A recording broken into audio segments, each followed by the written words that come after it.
Assalamu alaikum, students, and welcome to another lecture of Slate. This is me, Khawaja Yasin. Let's study chemistry. In the last lecture, we talked about a very important chapter of O-level chemistry, which was chemical reactions. And we discussed the rate and the collision theory. But in today's lecture, we are going to talk about the reversible reactions and, more importantly, the equilibrium and the position of equilibrium. It's a concept where students do get confused, especially when there is a correlation between the rate and position of equilibrium questions. So after this, we're done with this lecture. We're going to look into the past paper questions on how the examiner asks these questions. This is again a very important topic for A-levels chemistry as well, because the same rate and same equilibrium concepts coincide in A-levels as well. So when we talk about, in this lecture, we're going to talk about the reversible reaction, the effects on hydrated compounds, and the identification test for water. Reversible reaction, the dynamic equilibrium, we're going to talk about that. The factors affecting the equilibrium, Haber's process, contact process, and how do we proceed about these questions, the questions of position of equilibrium. So let's first talk about the reversible reactions. So students, what are reversible reactions? In easy words, the reaction that can proceed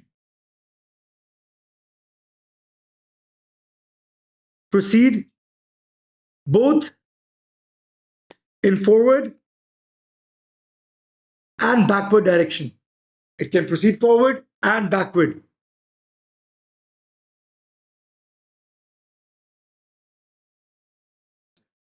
So that is what we know about the reversible reactions.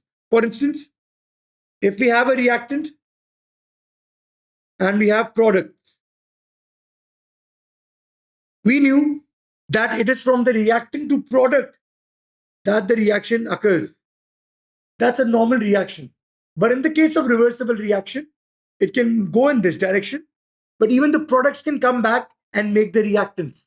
So for the reversible reactions, we use different type of arrows which show how it is a two-way reaction. Now this very arrow going on both sides, that is the identification of a reversible reaction. So as we talked about, that it can proceed both in forward and backward direction. This is what we know about reversible reaction. Now, more importantly, the reversible reactions, some very important reversible reactions of your syllabus are of hydrated compounds. We discussed this topic in the chapter of moles, especially the molar calculations. The hydrated compounds are the ones which have water molecules chemically bonded or linked to them. For example, if we have copper sulfate pentahydrate, if I heat copper sulfate pentahydrate, the water of crystallization will leave and it will give us water. So this is a hydrated compound, while this copper sulfate is the anhydrous compound. And this is just water. But if I mix anhydrous compound with water, we get back the hydrated compound. So when we heated it, we got water molecules separated and anhydrous copper sulfate. But if I add water into the anhydrous copper sulfate, I am going to get back my hydrated salt. So hydrated salts have a reversible reaction. So are esters that we discussed in organic chemistry. Now, a few very important concepts here where we are going to talk about the identification tests of water. Now we are going to deal with the same two reactions, but the color changes are very important. Just two reactions for the identification test of water. First, anhydrous copper sulfate. It's anhydrous copper sulfate. The color is white. And if I add water in it, it's the exact same reaction that we studied there. What do we get? Students, we get copper sulfate pentahydrate. And that is blue in color. So white copper sulfate turns blue when water is present. That is the first identification test for water. Likewise, the second one,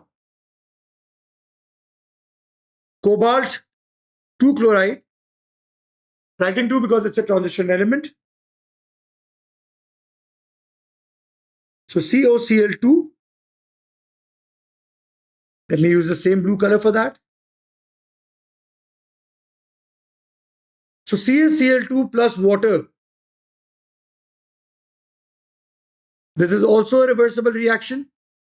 We have blue color for cobalt chloride.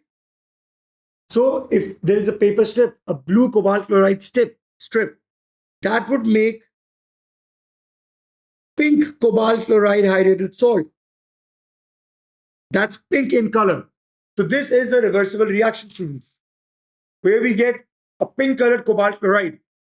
Now, these are the identification tests for water. Now, quickly, let's move towards the most important concept of this lecture: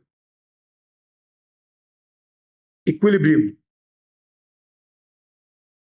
So what is equilibrium? If I have to define equilibrium, we have to write two things. During a reversible reactions,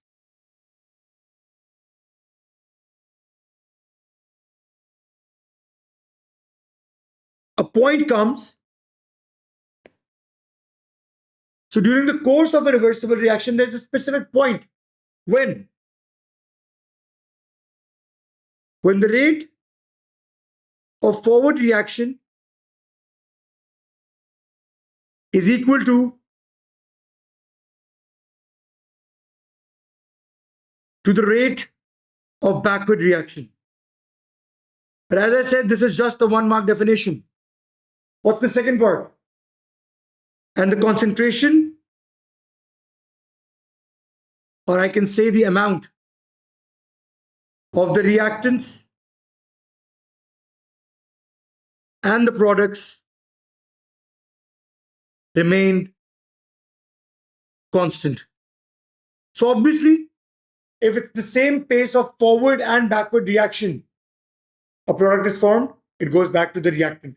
The reactant is formed, it again goes back to the product. So there is no change in the concentration of the reactant and the products. So this is the definition. Now, sometimes they use the term dynamic equilibrium. That's the same term. There is one very important requirement. Actually, there are two requirements for an equilibrium reaction. One we've mentioned in the definition. Two requirements. A, it should be a reversible reaction.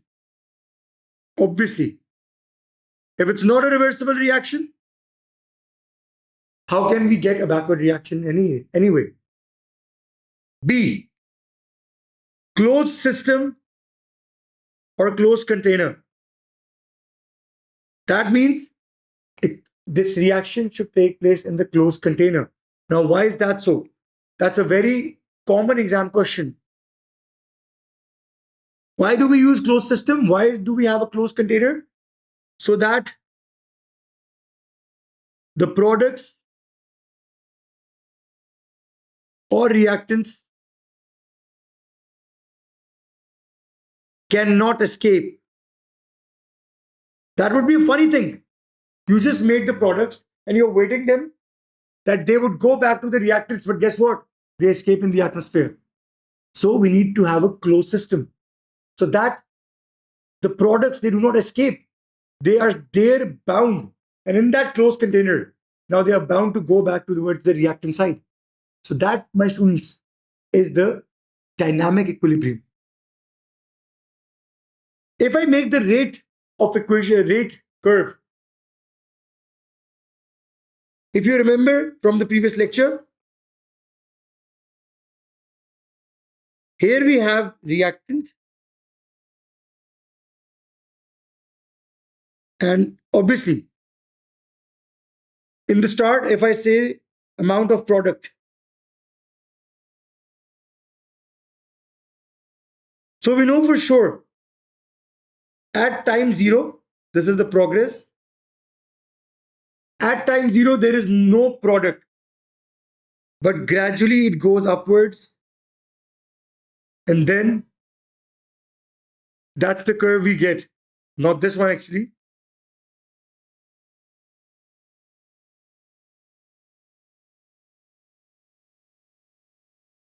That's what we get. But if we have this amount of products, the products are also coming downwards.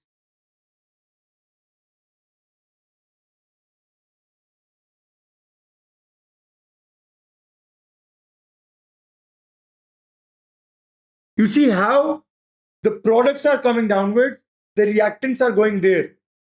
If the reactants moved upwards, look at this one. Then they became products again. The products became reactants again. The reactants became products again.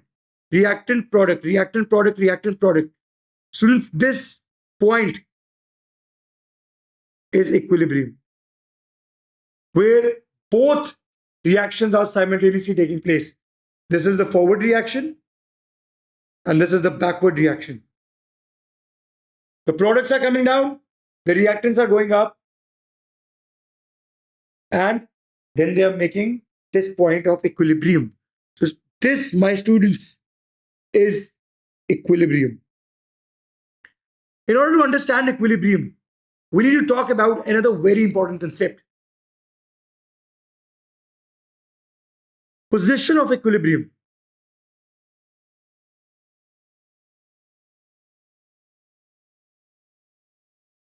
Now, as I showed you that how equilibrium is a balanced state, it lies in the midway. If I say this is a reversible reaction, my position of equilibrium will lie somewhere here. That's just hypothetical, but it's in the middle because it's balanced. But the term position of equilibrium, it refers to the amount of reactant or product. Now, position of equilibrium will talk about the amount. It will deal with the amount. I repeat, we are just going to talk about the questions. But position of equilibrium is actually the amount. Wherever the position will lie, students, we will get more amount of that. If the position lies towards the product side, we'll get more products. Let me write it here for you. If position of equilibrium towards product side, we don't write product side, rather we would write right. If position of equilibrium towards right, more products are formed. Now, why do we not choose the word product or reactant? Because in a reversible reaction, in one direction, if this is the reactant and this is the product, in the other direction, the product is the reactant and the reactant is the product. So we don't use the term of product side or reactant side. We use the left and right direction. That where do the position of equilibrium shifts. So there are 4 factors where we have to talk about the position of equilibrium.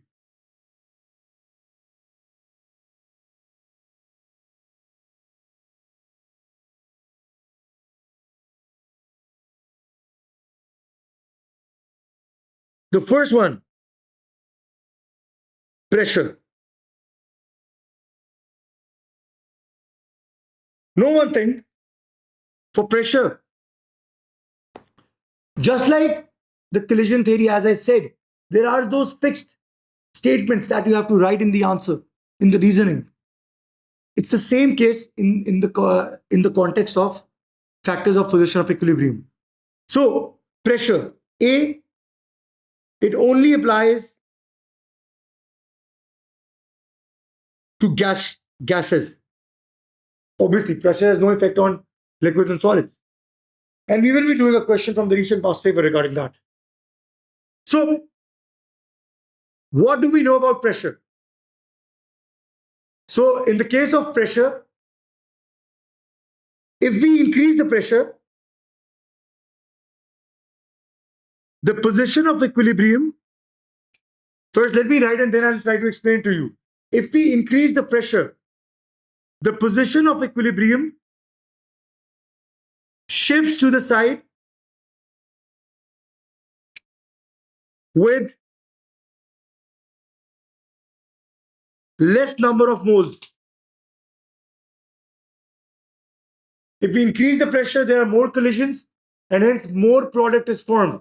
For instance, if there is higher pressure, more collisions, and more collisions will make more of the other side.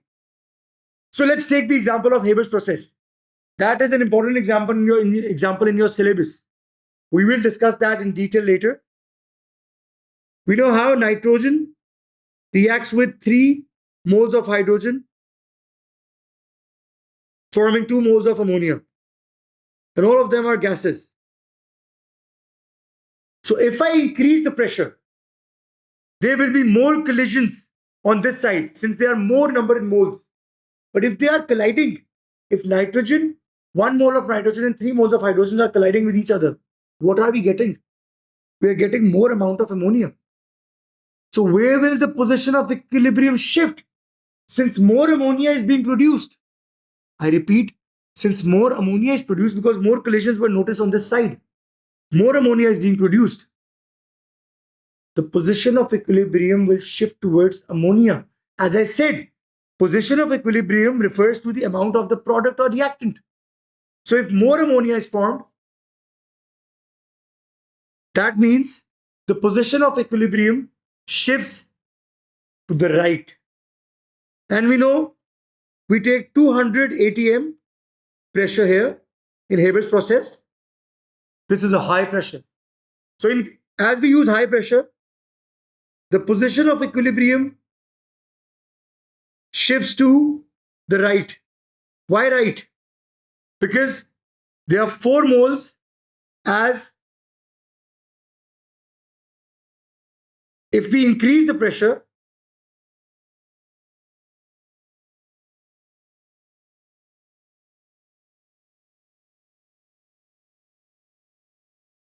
position of equilibrium, as I repeat, you use the same statement as I wrote before.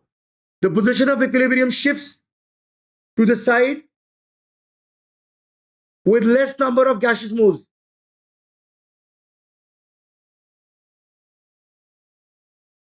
And here we have 4 moles, here we have 2 moles. Obviously, we get more ammonia. We get more ammonia, the position of equilibrium shifts to the side with more number of moles. That's what we will be dealing in. Next, for instance,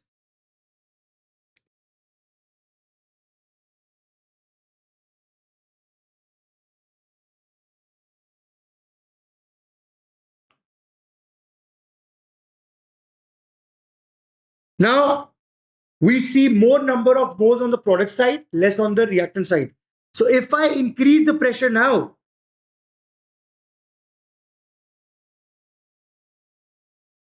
here we have just 1 mole and here we have 2 moles. So obviously it will move towards the side with lesser number of moles. So the position of equilibrium shifts to left. So that is the concept behind the position of equilibrium and pressure. And obviously, if we decrease the pressure,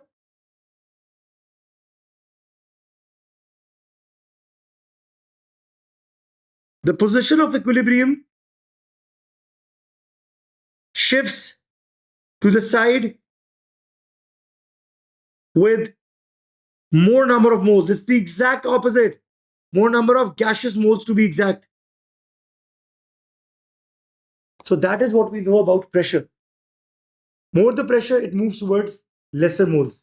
High pressure and lesser pressure move towards more number of moles. So it's the opposite relation in case of pressure. Now, students, factor number 2, concentration. Now, as I said, equilibrium is all about the balance. Now, these are my two reactants and products. They have equal presentation, equal concentration. That's what equilibrium is all about, having constant concentration. But if I increase the concentration of, call them reactants, we need to maintain the balance. Automatically, these reactants will form more products so that the balance is maintained. Just like Star Wars, may the force be with you, the balance. So, even if I decrease, call it my products, what will happen? I have decreased my products, automatically, the reactants, will react faster to make more products, just to maintain the balance. So, I know I added more reactants here, but what is being formed? More products. So, where will the position of equilibrium shift? To the product side. So, for concentration, there is one rule. There is no vice versa like pressure. In the case of concentration, or I would say if we add or remove something, remove the product or reactant, whatever it is. In this case, position of equilibrium always shifts to the side with lesser concentration or amount.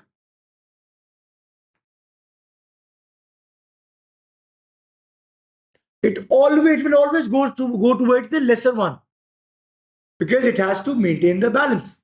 Now, let's talk about a very important past paper question. In the MCQs, it's commonly asked. 2 moles of nitrogen dioxide will make 1 mole of N2O4. Nitrogen dioxide is brown. This is colorless. Now, if I add a brown gas in what will be the color of the mixture? It would be light brown, obviously, because brown hair and colorless hair. But if I add more brown gas, which is nitrogen oxide, what is the first thought that comes to your mind? The color of the mixture? That's not the right thing that I'm going to write, but that's the first thought. The color should darken, or I can say more brown, right? Because I've added more brown gas in it. But we need to make sure of one thing. Students, this is a reversible reaction. And they will tell you in the exam that an equilibrium is established. So what do we observe here? As I've added more of the brown gas, the concentration of the brown gas has increased. But that is the way to disturb the equilibrium. So what will equilibrium do? If this is the brown gas, I've increased the brown gas. The equilibrium is disturbed. Automatically, more of NO2 molecules will combine and they will form more of the product, which is this. So more N2O4 is formed. If I increase, if NO2 is increased, more N2O4 is formed. So in this case, the position of equilibrium shifts to right. But what will happen to the color? I did add more brown, but more colorless is being produced. So this is absolutely wrong, which I wrote there. What will actually happen? The color will fade away when more brown NO2 is added. That is the beauty of equilibrium. It has to maintain the balance. You maintain the balance, although I added more brown gas, but it shifted the equilibrium towards the lesser concentration. That's what I said. it always moved towards the lesser concentration. Now this had the lesser one. So more colorless was being produced. And since more colorless was being produced, the color faded away. So for pressure, increase the pressure, it moves towards the side with lesser number of gaseous moles. For concentration, it will always move towards the lesser concentration. Even if I would repeat, now that I have explained it to you. If I increase my reactants, the position of equilibrium will move towards the lesser concentration. And if I decrease them, then even then, it will move towards the lesser one to just regain the equilibrium. So equilibrium needs to be regained in all the cases. So that is factor number 2. Now, the next 2 factors are very basic, very short, but the third one is very important. Third one is temperature.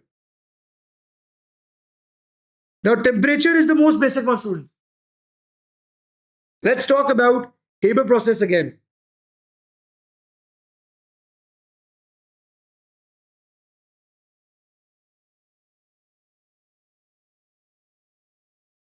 Here they would write you enthalpy change in a negative value. What would you find out from here? This means if they've written it this way, the forward reaction is exothermic because it's negative. The forward reaction is exothermic. Therefore, the backward is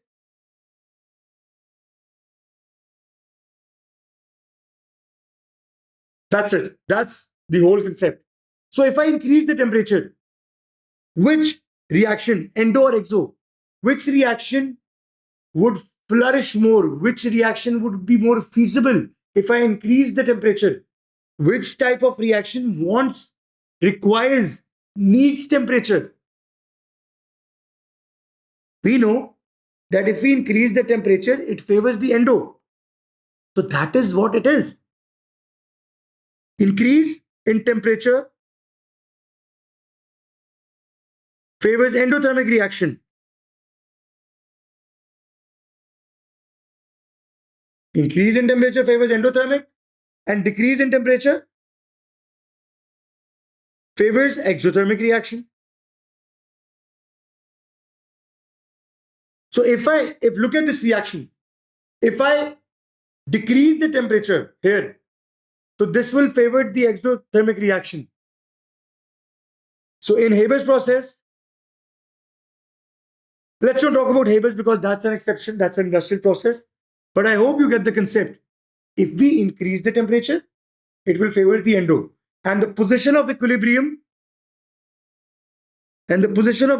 will shift to that side.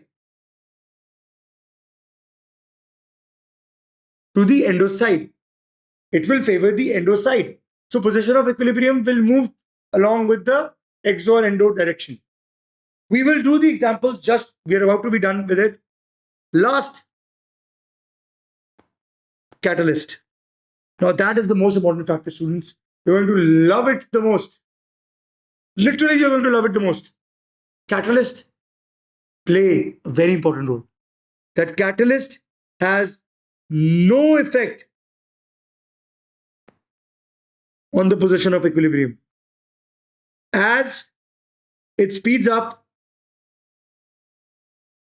both forward and backward reaction. It would speed up both forward and backward reaction. So there is no debate. Catalyst, for instance, let's look at this graph. If I increase the catalyst does not change the amount of the product. We talked about that. Catalyst just speeds up. And position of equilibrium is about the amount. So even if I use a catalyst here, our slope will be steeper, but the amount will still remain the same.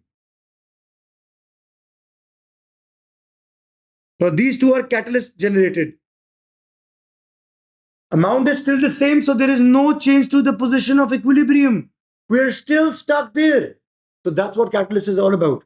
Now, let's quickly talk about the 2 important equilibrium processes in our syllabus. Haber's process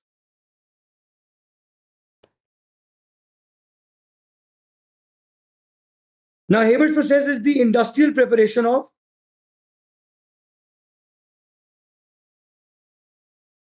ammonia. So in industrial preparation, we need maximum amount of ammonia in the shortest time.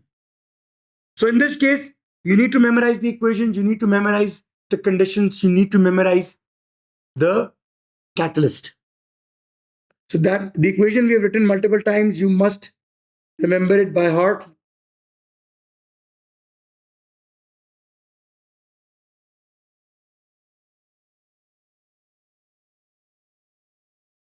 So iron is the catalyst,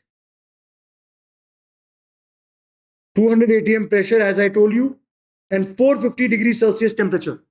Now, and the forward reaction is exo. It's exo. So, iron catalyst, what does the catalyst do? Speeds up reaction in both directions. Perfect.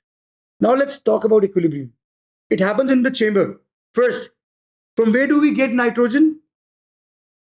From air by using fractional distillation. And from where do we get hydrogen? From methane, the natural gas. Now, these are the sources of these gases. These are all gases. So that's what it is about. So catalyst will speed up the reaction. Now, these happen in chambers. The moment ammonia is produced, now listen, the moment ammonia is produced, it will go back because it's a reversible reaction. And we have added catalyst. What would we do? It happens in chambers. The moment ammonia is formed, it is shifted to the next chamber. So, lesser amount of ammonia presence in the equilibrium mixture. Lesser ammonia is present. So, where will the position of equilibrium move? It will shift towards the forward direction as ammonia has been removed. Lesser concentration of ammonia, and it always moves towards the lesser concentration. That's what happens in the case of ammonia. Then high pressure. We talked about more moles, less moles. When we have high pressure, the position of equilibrium shifts to the side with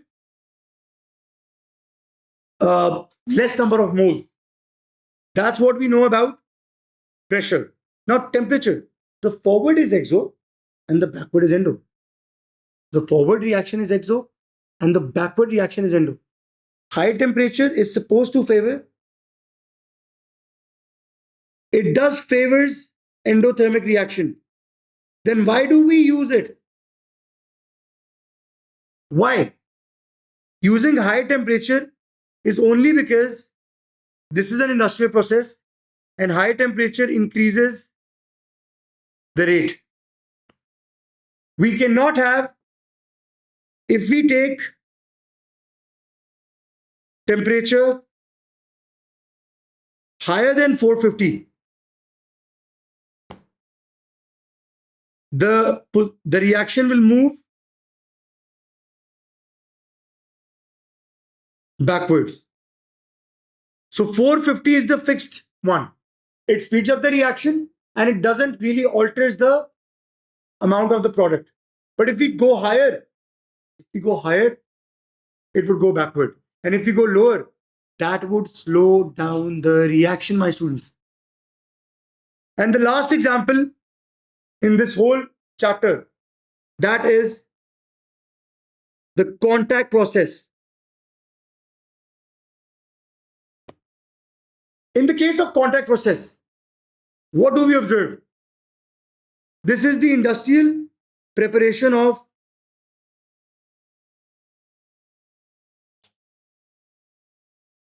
sulfuric acid. There are 4 steps involved. Step number 1, sulfur is burned in air. Simple reaction, S plus O2 will form SO2. Step number 2, note that it's just a one-way reaction. It's not a reversible reaction. Number 2, sulfur dioxide reacts with oxygen. Now, this is the important step, this reaction. SO2, which is sulfur dioxide, will react with oxygen to form sulfur trioxide. We balance the equation. Now, that's a balanced equation. Now, this is the reversible reaction, and we take special conditions for this reaction. V2O5, which is vanadium oxide catalyst. Very important to remember, this is a common exam question. It is being asked. Again, 450 degrees Celsius temperature and 2 atm pressure. Now, even in this case, the forward reaction is exo. So, vanadium oxide speeds up the reaction. High temperature, again, it does favors the exo, endo, backward. But it's the industrial process and we need to produce more sulfuric acid in lesser time. 2 atm pressure, more number of moles on the reactant side, less number of moles on the product side. So it will again move towards lesser number of moles. So that's what happens. Third step. In the third step, we know that sulfur trioxide is reacted with concentrated H2SO4.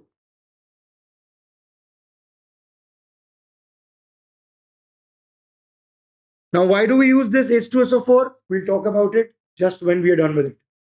And we get a compound named oleum. It's a waxy material, waxy thing. So, quickly, let's talk about the final step. Then let's discuss why do we add H2SO4. Because if we add water in sulfur trioxide, we get H2SO4. But why do we not do this? We're going to discuss that in a while. Just in a while. Last step. Oleum is mixed with water or reacted with water, I would say. Oleum is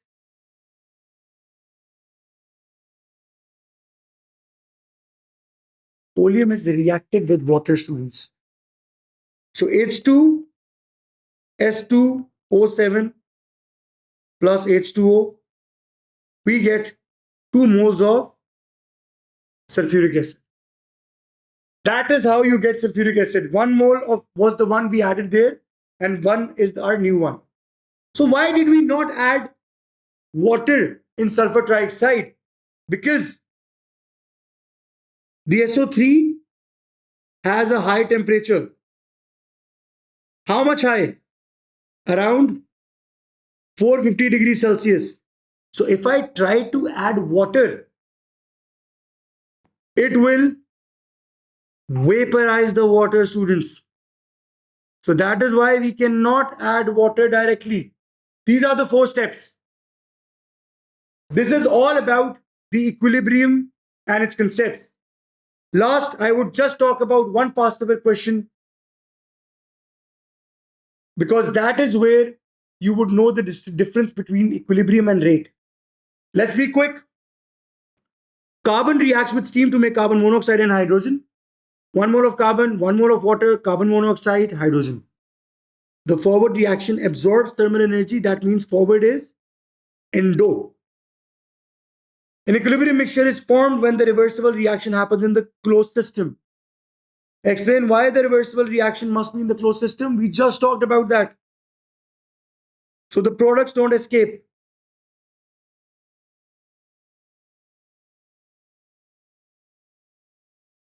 Predict what happens. Now, this is the important question. Predict what happens to the position of equilibrium when the temperature is decreased and the pressure remains constant.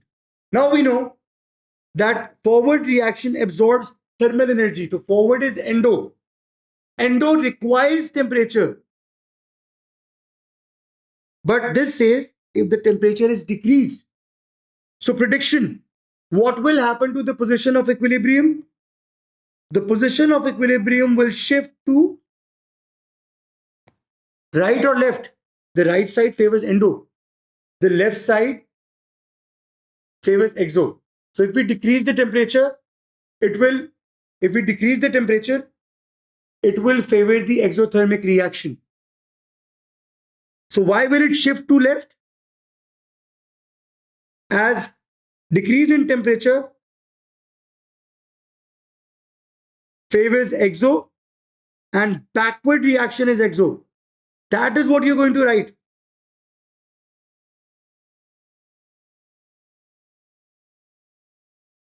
Likewise, what happens to the position of equilibrium when pressure is decreased? So when pressure is decreased, it moves towards the side with more number of gaseous moles. Now here we have 2 moles here, 2 moles here. But I just said gaseous moles. Pressure only applies to gases. So carbon solid, we will not be talking about that. So 1 mole here, 2 moles on the product side. If we increase the pressure, it moves towards the lesser number of moles. If we decrease the pressure, it moves towards the more number of moles. So position of equilibrium will move towards product side, which is the right one. So as we talked about, that when pressure is decreased, it will move towards the side with more number of moles. And we will not count the solid ones. So product has more moles. So position of equilibrium will shift to the right. And why? Simple description, simple explanation. As the product side has more number of gas moles, that's one thing. And decreasing the pressure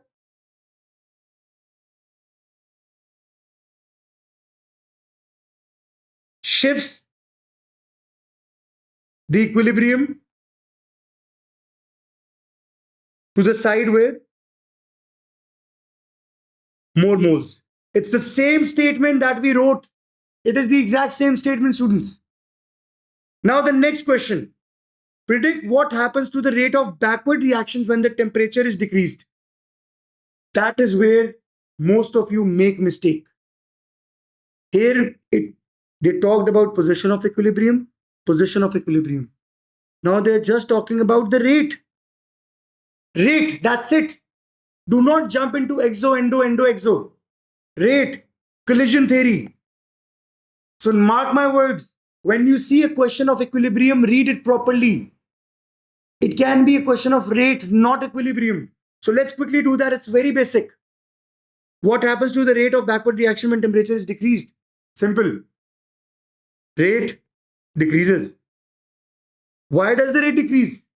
Because when temperature decreases, collision theory, we talk about the collision theory. When temperature is decreased, less kinetic energy of the particles. Less kinetic energy, less movement, less collisions, hence lesser effective collisions, therefore lesser rate. So this is just a question of rate. Do not bring endo and exo here. This has nothing to do with endo and exo. Last, what happens to the rate of backward reaction? Again, the rate when the pressure is increased. When you increase the pressure, prediction, rate increases. And what would you write? Just the postulates of collision theory. If we increase the pressure,